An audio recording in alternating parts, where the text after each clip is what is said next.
My name is Manish Sachdeva, and today we are going to discuss some of the recent Supreme Court rulings that are rendered in the indirect tax domain. Because of their ramifications, these rulings would have larger ramifications across all sectors. In fact, these three rulings that we are going to see today, they could compass an entire session for themselves. But for the time being, it is important that the capsule form of these judgments should be emphasized at the very outset. So we have three judgments today, and we are going to discuss the main arguments and main decisions coming out from these decisions in a very short capsule form. First is the decision in the case of Westinghouse Saxby Farmer Limited is relevant in the case of automobile sector, wherein the tier one and tier two's suppliers of the automobile are supplying parts and accessories of the automobile. Second is we have a very good judgment in the case of Canon India Pvt Limited, wherein the notices issued by the DRI office of the central government have been held to be invalid on account of their jurisdictional error.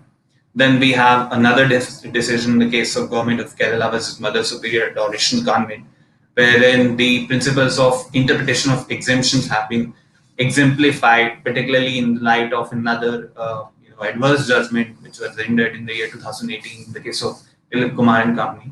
So we're going to start off with the first judgment. In fact, to give you a certain background of this judgment, we have to see we have a particular issue with respect to classification of parts of automobiles. This issue lies in the fact of their classification and the rate of tax under the GST. So if we can see many of the parts which are embedded in a motor vehicle, in a two-wheeler, in a three-wheeler, say that are fittings, fasteners, it could be a turbocharger. All these products are not only usable in the automobile sector, but also in general also.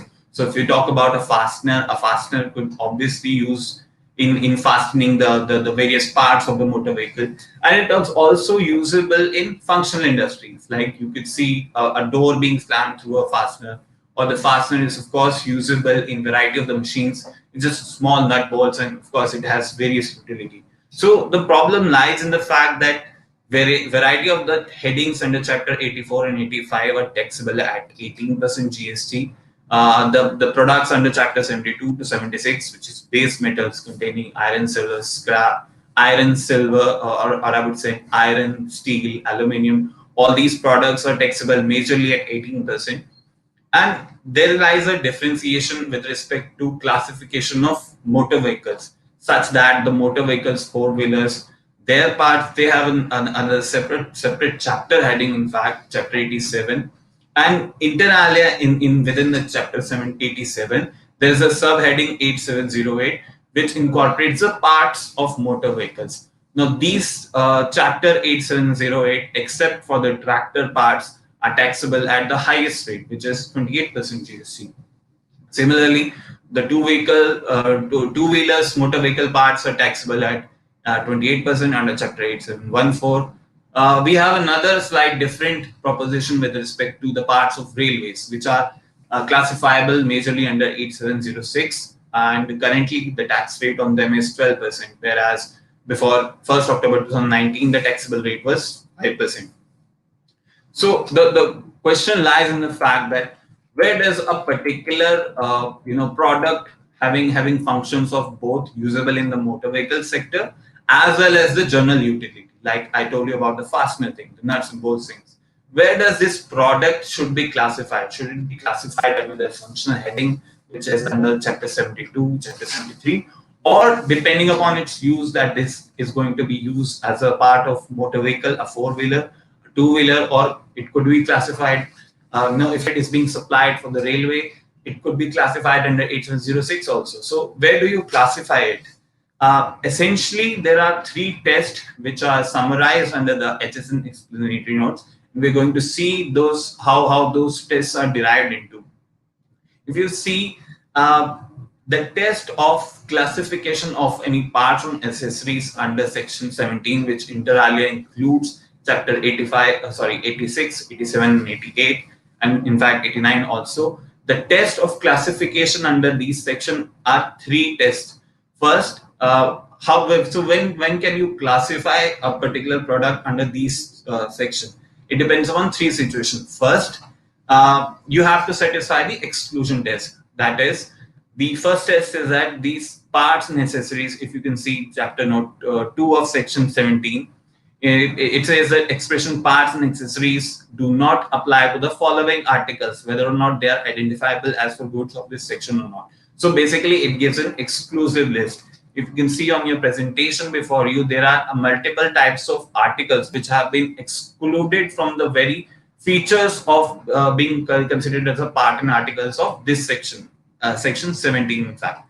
So there are, like, if you can see on your screen, that section on 2F, which says electrical machinery or electrical equipment. So suppose there is a part and accessory field which is relevant for a battery or for an engine, electrical engine. If that product is an electrical machinery or electrical equipment, it should be classified under chapter 85 itself, regardless of its utility in a motor vehicle, in a four-wheeler, in a two-wheeler, or for that matter in a railway. So it gives an exclusion list, chapter section 2 to section 17. Then the other criteria is that these parts and accessory which are in being questioned, they should always be principally or solely usable with the motor vehicle in question, such that if you're talking about a fastener, if that fastener is so specific, first it should not be excluded by virtue of section 2F, in fact the entire section note 2. Second, it should be solely and principally be used with the particular motor vehicle. So if I'm talking about a fastener, if I could give an example, that certain fasteners and bolts are very relevant and very principally be usable in an aircraft industry. So if those fasteners are so big and large, they cannot be utilized in any other sort of motor vehicle, or for that matter any other machinery also. The second test is in fact a major criterion which has given rise to the entire dispute. So basically, we are supposed to follow all these three exclusion tests. I talked about two exclusion tests. The third exclusion test is that the product in question should not be classifiable elsewhere in the nomenclature also. So depending upon on the satisfaction of all these tests, only then a product can be classified under any of the chapter heading in the section under chapter heading 86, 87, or 88. So if I talk about fasteners and bolts, we have seen a huge lot of controversy in variety of the jurisdiction. We have been facing certain sort of disputes in the Ludhiana city itself, wherein the field formations are targeting that these fasteners, nuts and bolts and pins, these are principally being used for the purpose of a four-wheeler. So therefore, their classification should not be under chapter 73. They should be classifiable under chapter 8708. Which begs to the question that if this classification indeed is chapter 8708, then these industries would be burdened with an excessive differential GST of 10%. And of course, ramification in the form of interest and penalties would also follow. Now, these tests are there. These tests are generally accepted tests, and as per the nomenclature, the HSN nomenclature, these three tests are usually acceptable tests, because these three tests gives you a hint whether a product is of general use or is it preferable to any particular sector. These tests, by application of these tests, we can identify whether a product is classifiable under section 17 or for that matter any of the chapters therein, or is it classifiable under any functional heading. The dispute now, if I talk about the dispute, we had a decision in the case of GS Auto International in the year 2003, wherein a similar controversy with respect to fasteners was involved. In that case, the Honorable Supreme Court had focused only on the section, the exclusion in section 03, which we had earlier seen in the sole and principal use. So, by the virtue of section 02, the fasteners could have been excluded from the classification under chapter 87 or 86 or 88. However, the Supreme Court laid emphasis only on section 03. By virtue of this Supreme Court ruling, there was a chaos, And if I cannot call it the word chaos, there was a confusion flowing from the entire, in the entire industry as to how these products should be classifiable. And this decision kept on lingering on. In some of the later tribunal decisions, it was relied upon. In some of the cases, the true test, the correct test was applied. So we had this dicey situation with respect to GS Auto International case. Then there was another subsequent decision in the case of Intel Designs. It was rendered somewhere around 2008 and 2009. It was again a Supreme Court decision, again two-bench decision. The GS Auto itself was also a two-bench decision. In that case, also a product in the nature of functional utility was under dispute. In this case, however, Supreme Court applied all these three tests, and because of the section note 2, that product was falling under the exclusion list. That is, it was part of Chapter 84 of the tariff. On that basis, the Supreme Court concluded that all these three tests should be satisfied for a product to be classified under Section 17. Now, given that we had these two decisions, neither of these two decisions had actually distinguished each other. In fact, GS Auto render was rendered in first place. So therefore, it should have been the case that Intel Designs should have at least distinguished that decision. Now, having these two decisions with us, now there are dicey decisions emanating from the tribunal, emanating from, in fact, the advanced ruling authorities, wherein the focus of, apart from these three tests, the authorities have been relying more focus on the Section Note 3 test, which is the principle of sole use test. So therefore, we are going to talk about the recent judgment in Westinghouse. However, before this judgment also, the situation was very, very dicey. Now, if I come to the decision in Westinghouse Saxby Pharma Limited, in this case, the Honorable Supreme Court, in fact, it is a three-bench judgment, so it gives more weightage to the entire complexion.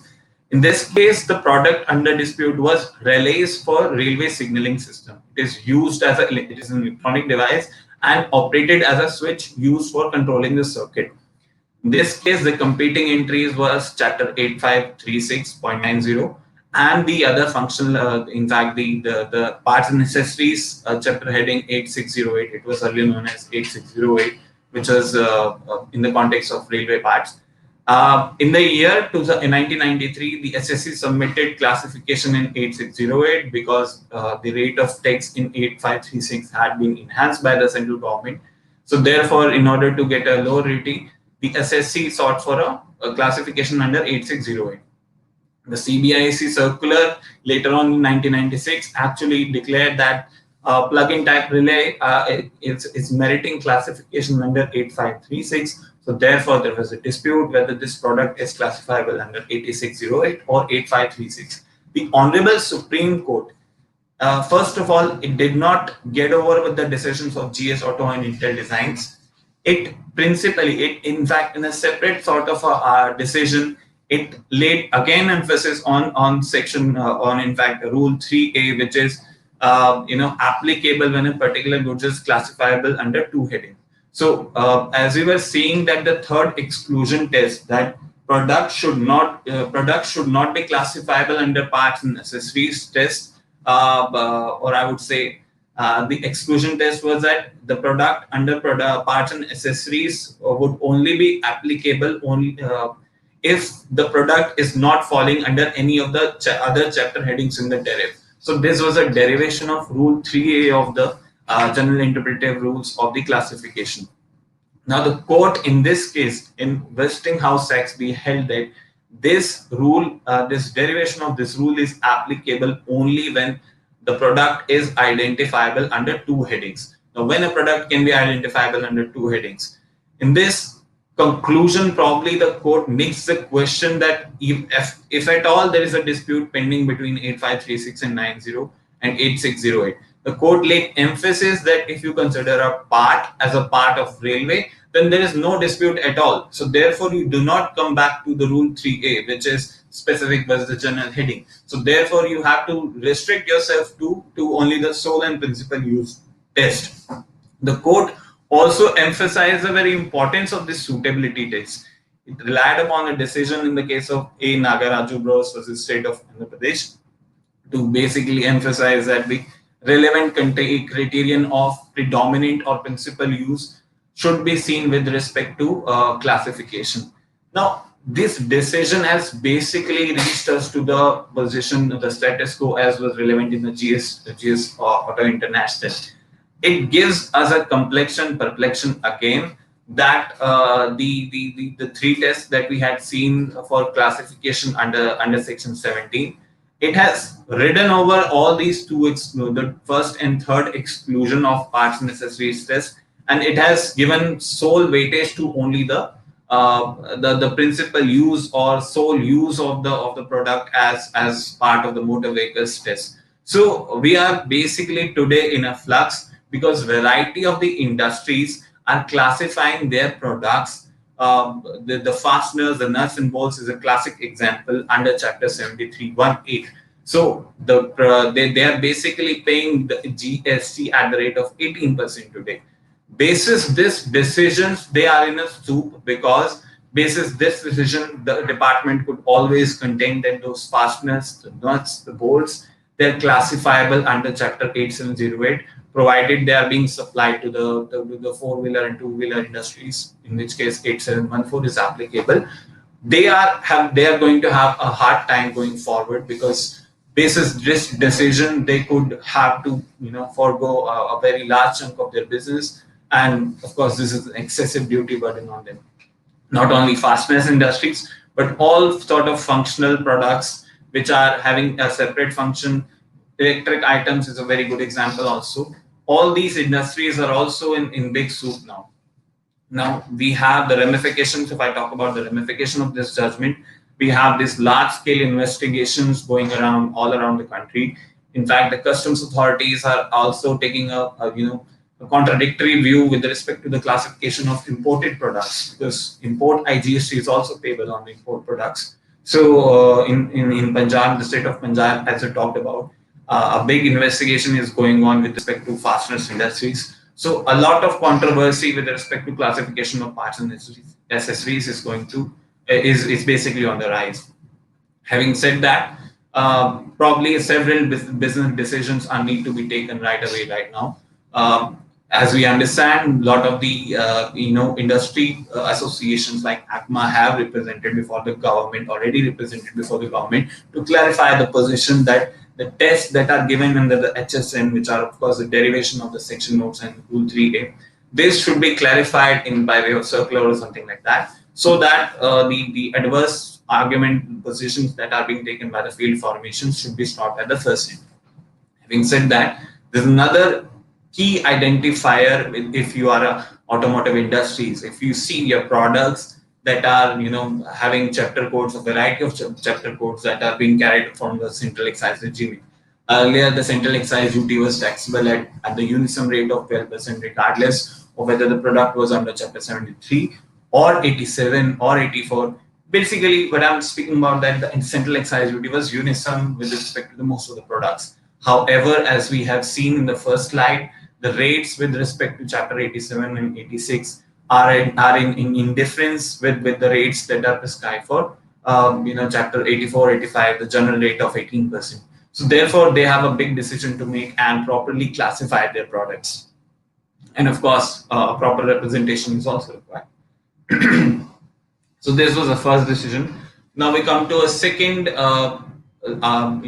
decision having large ramification, is with respect to the jurisdiction of the DRI officers to issue show cause notices for the recovery of customs duty or from that any duties that they are empowered to. If I talk about little background of this, the DRI officers are a special branch which are constituted to conduct special sort of investigations and large scale investigations. They're not under the wing of any particular board, Central Excise Board or Central Board of Direct Taxes. They are basically a separate unit, and their main focus is not only for the tax revenue investigation, but they are also focused towards targeting the narcotics, smuggling, national securities issues, wildlife, commercial frauds, etc. So the DRI is basically a separate wing, separate from the tax, administrators. The practice of DRI as of today is that they are doing the investigation on their own, providing their inputs to the executive authorities, and making available the adjudication, leaving it upon the adjudication officers to adjudicate the matters. Uh, However, pre 2011, with respect to the customs duties, the DRI officers had in fact issued the show cause notices to the importers with respect to their, erring in the classification, or for that matter, other sort of disputes also. The Syed Ali case rendered in the year 2011 is a primary important case, that highlighted the importance of the jurisdictional error, that jurisdictional argument that the litigants could take. In this case, the show cause notices were issued by the Commissioner of Customs Preventive Wing. Now, this wing is a different from the Executive Office, Commissionerate. The proper officer for your assessment and appraisal of a bill of entry was an Executive Commissioner. Usually we have the jurisdictional officers. So that officer was on the parallel lines. However, at the port, there was also a preventive wing of the custom. In this case, with respect to a particular issue, the show cause notice was issued by the preventive wing of the customs, and that the assessee in that case argued that the show cause notice issued by the preventive wing is not valid because the preventive officer are not proper officer with respect to Section 28 of the Customs Act. Under Section 28 of the Customs Act, a show cause notice could only be issued by the proper officer. So their argument was that the preventive wing is not the proper officer for issuing the show cause notice. The Supreme Court, the Honorable Supreme Court, in Syed Ali case, concurred with the argument of the SSE, and it held that the Commissioner of Customs Preventive is not proper officer for issuance of show cause notice because not, in fact, it highlighted two defects. First, that they were not properly delegated the powers of the proper officers by virtue of any notification issued by the relevant authority, central government in this case. And second, it also highlighted the fact that if you give the reassessment power of any bill of entry, or for that matter, any assessment, to variety of the officer, basically you pluralize the jurisdiction of the officers to take charge upon any SSE. You're creating a chaotic sort of position wherein every officer could adjust the SSE and he could have his own views. So this sort of a scenario of plurality of jurisdiction was not entertained, not accepted by the Honorable Supreme Court, and it held that if you create plurality of jurisdiction without any administrative guidance, then it is arbitrary. It is basically not in line with the constitutional scheme, and therefore the show cause notice issued by the preventing wing was held as invalid. In the light of this judgment, the government obviously reacted. So what it did was, it in fact did two actions. First, by virtue of issuance of notification number 44 2011, it declared all sort of different officers, with the preventive officers, the DRI, the DGCI at that point of time.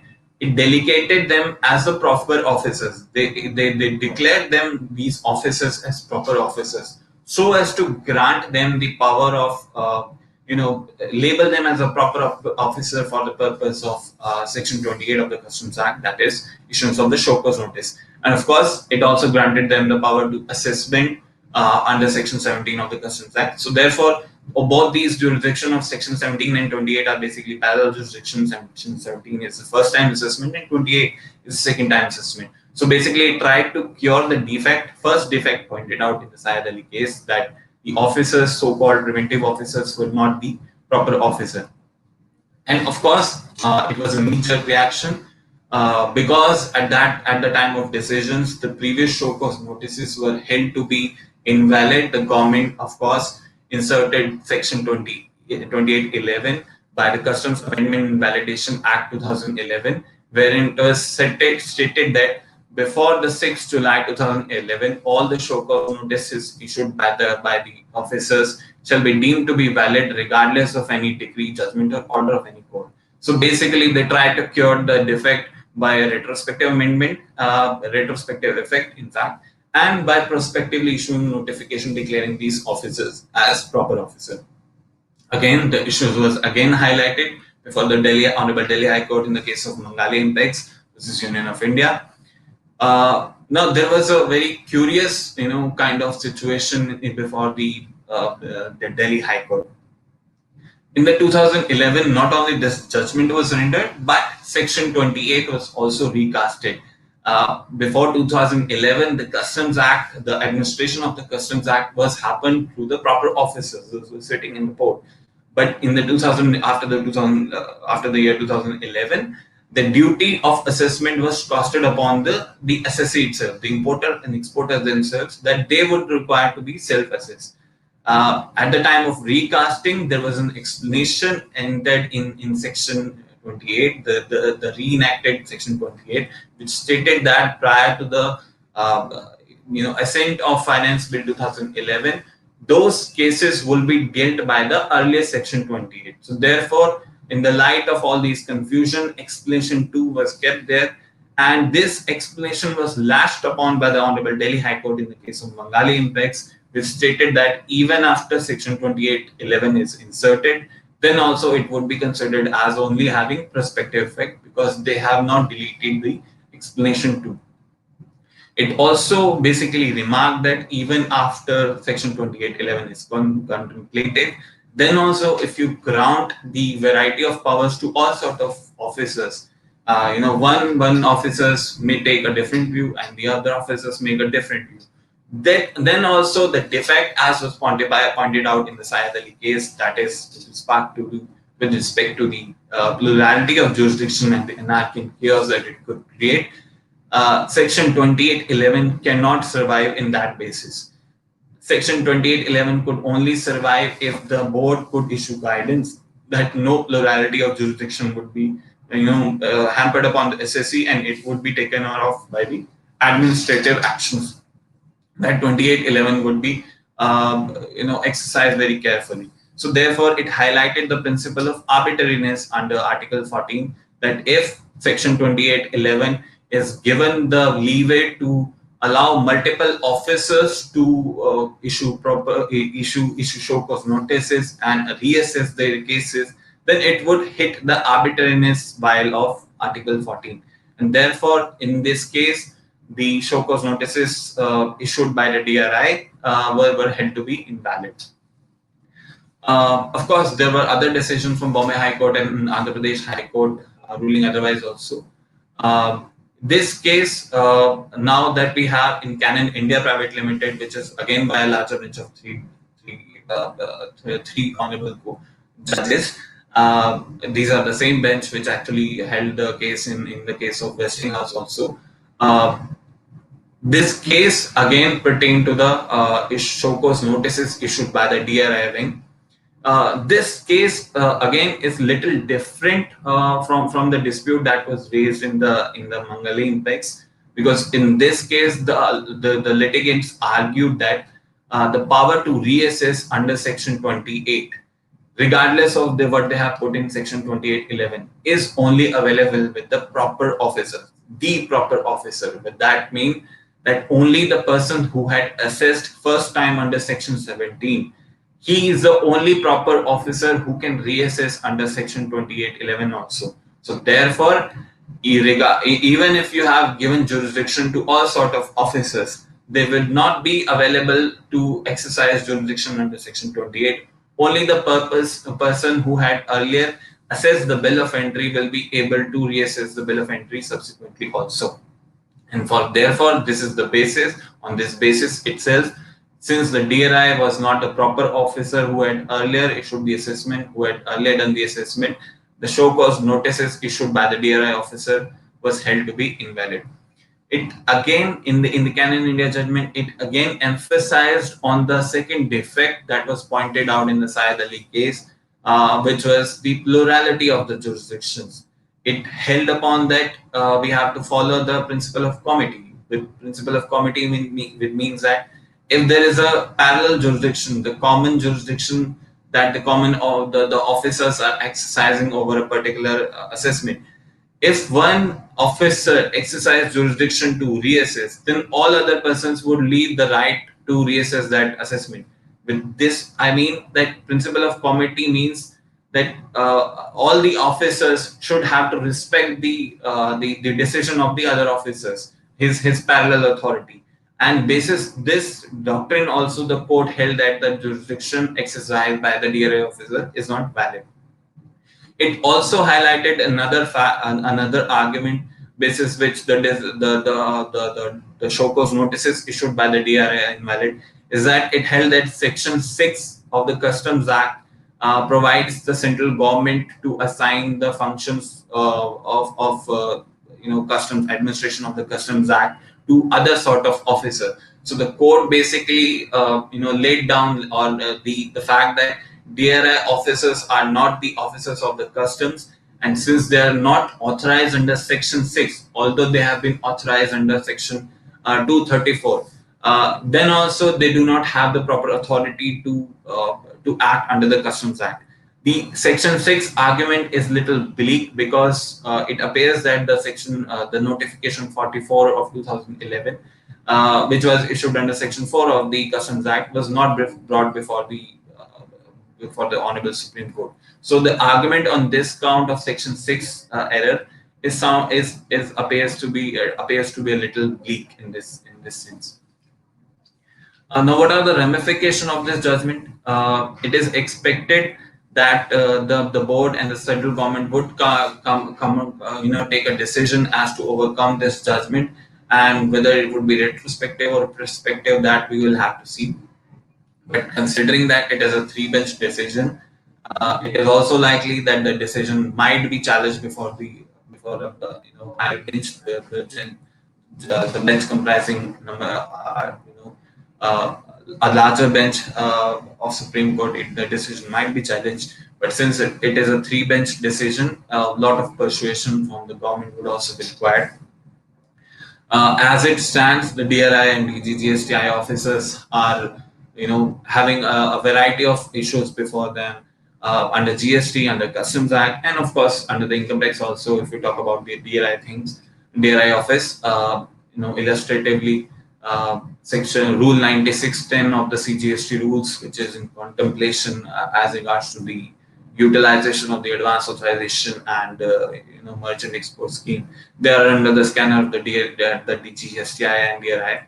Similarly, other issues in the solar sectors are also under the scanner. So all these issues might be stopped for the time being, and until and unless the government comes out with some sort of a amendment, these issues might be kept in the call book. In fact, the CBIC, the customs wing of the CBIC, has itself issued instructions to the officers to keep all these cases pending which are before them until a further action is taken. And in fact, if I talk about this very particular issue, it vindicates the importance of the jurisdiction argument. Not only the plurality under the Customs Act, but the plurality itself suffers the vice of the vice of arbitrariness. As a fundamental rights, the Article 14 provides that there should not be an arbitrariness in any sort of provisions. This plurality of jurisdiction in itself gives a rise to the chaotic situation, such that a variety of officers could take variety of different views. So long as you give the powers to variety of officers, then the decision is going to be arbitrary, and of course it's going to hurt the Article 14 of the Constitution of India, which of course is a unique situation, because the government could overcome any sort of a challenge, any sort of a judgment by virtue of their Validation Act and retrospective levies. But can they at all change the very basis that giving jurisdiction to a variety of officers, the power would not be arbitrary? So it's a unique situation, to be honest. How are they supposed to overcome this sort of a situation? They want something which is not permissible, so it leaves us in flux how things are going to float in future. But this is a very good decision, and it highlights the very importance of the jurisdiction argument. In fact, in the in the sales tax cases, there is the argument of Section 174, which is also a jurisdictional error under the with respect to the 101st Constitutional Amendment Bill, which is being contemplated in a variety of the high courts. All these jurisdiction error could save the SSC from long sort of disputes where their case are not good on merits. So jurisdiction error probably, in my view, should be highlighted in all sort of replies to the department. You should be taking the very first instance itself, rather than taking it before the higher authorities once a decision has been passed by the arbiters. If we talk about the third decision, it is also a very good decision. If we speak about from the SSC's point of view, the background of the decision is rendered in the case of Government of Kerala versus Mother Superior Adoration Convent. If I can give you a little background of this decision or the dispute surrounding it, in the year 2018, the Honorable Supreme Court, in the case of Dilip Kumar and Company,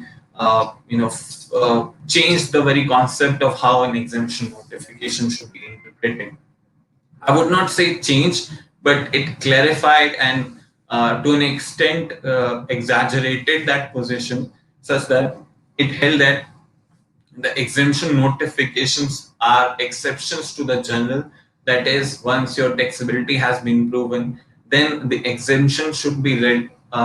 Exemptions to that taxability should be construed narrowly, and if there is any ambiguity, of course, the benefit of doubt should be given to the revenue. So earlier, before this decision, there were a variety of decisions where the benefit of the doubt was supposed to be given to the SEC. Now, it actually clarified that positions, but basis this decisions going forward, the lower authorities took the exemptions and refunds and all sort of SSC favoring positions to be granted. In variety of decisions that we have seen from the High Court and the Tribunal, and of course the lower authorities are bound to take their view. They have even given a very narrow interpretation to the very beneficial exemptions also. Like, if I could give you an example, that you can supply the goods to specified agencies like the Department of Scientific Research, the ISRO at lower rate of GST of 5%, but you are required a certificate from this agency.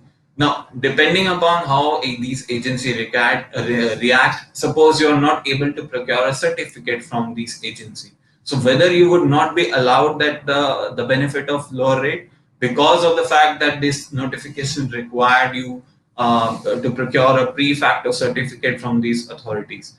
All the conditions that you have that are required under that notification have been fulfilled, but just because of this certificate, you are being denied the exemptions. Probably this was exaggeration of the principle that was laid down in the Dilip Kumar and Company. And in this recent decision of the Government of Kerala versus Mother Superior, it was authored by the Honorable Justice Rohinton Farinarman.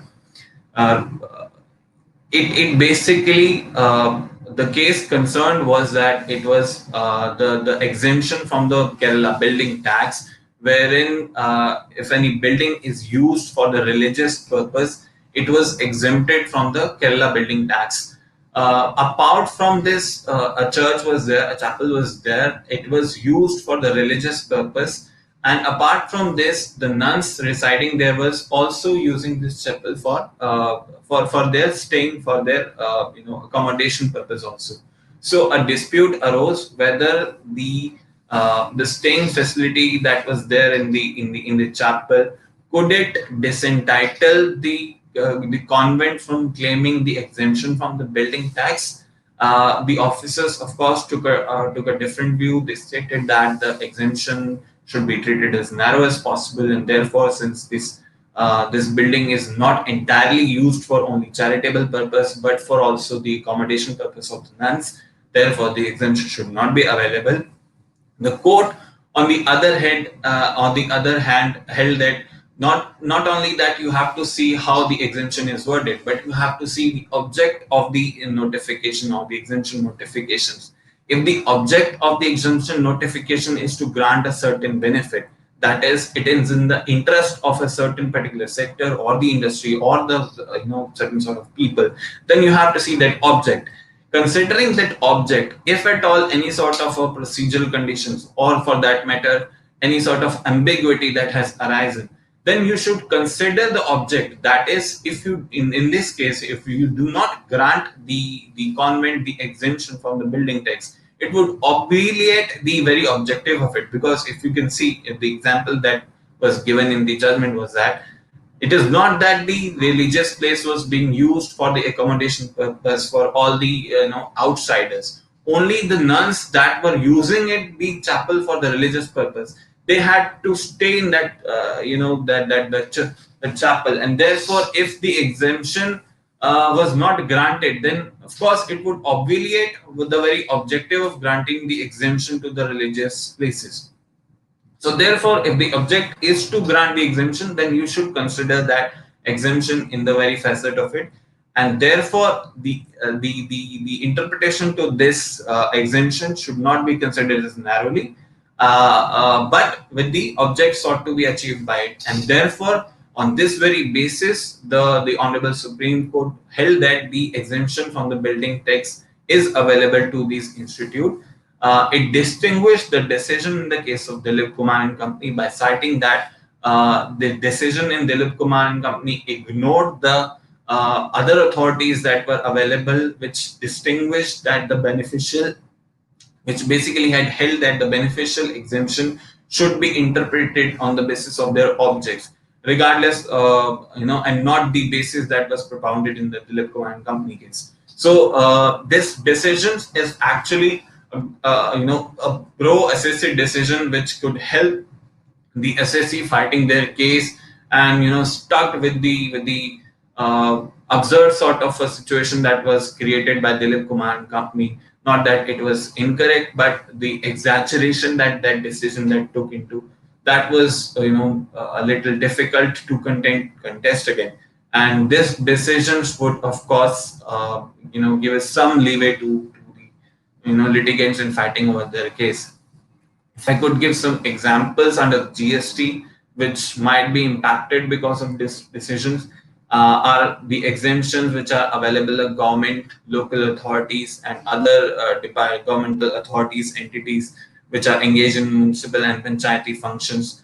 Often the exemptions with respect to these entities, the model, if I could talk about these entities, the services and goods provided to these entities is floated in a variety of models. So in one model, it might not be possible that the exemption, the very wording of the exemption notification covers that model. However, considering that the intent and the object of giving the very exemption to the to the these entity, in various sort of forms under GST, since the object of giving the exemption is a beneficial one, is to treat them on separately from the regular assessees. Probably all sort of models that are entered with these entities should be exempted. There are various sorts of models of solid waste management services provided to these entities, and there could be argument as to how the exemption, whether this exemption is available to a particular model or not. Probably this decision would help in contesting those cases. Then there are services that are provided by Section 12AA entities, 12AA of the Income Tax Act entities. They're also having separate sort of models, and exemptions could be disputed in their case also. And this decisions could come to their rescue in some of the cases. Similar sort of contentious issues are there, wherein the scope of exemption notification is not that much clear, but their object is pretty much clear. That is to grant them some sort of a benefit to them, so that they could be separated from the regular GST provisions. So all these situations that are listed before you, these could take some rescue from the decision of Honorable Supreme Court in the case of Mother Superior. So thank you, Wills. I hope this session would have been useful to you, and this is a small capsule, form of discussion that we laid out before you. And thank you very much. Thank you for your time.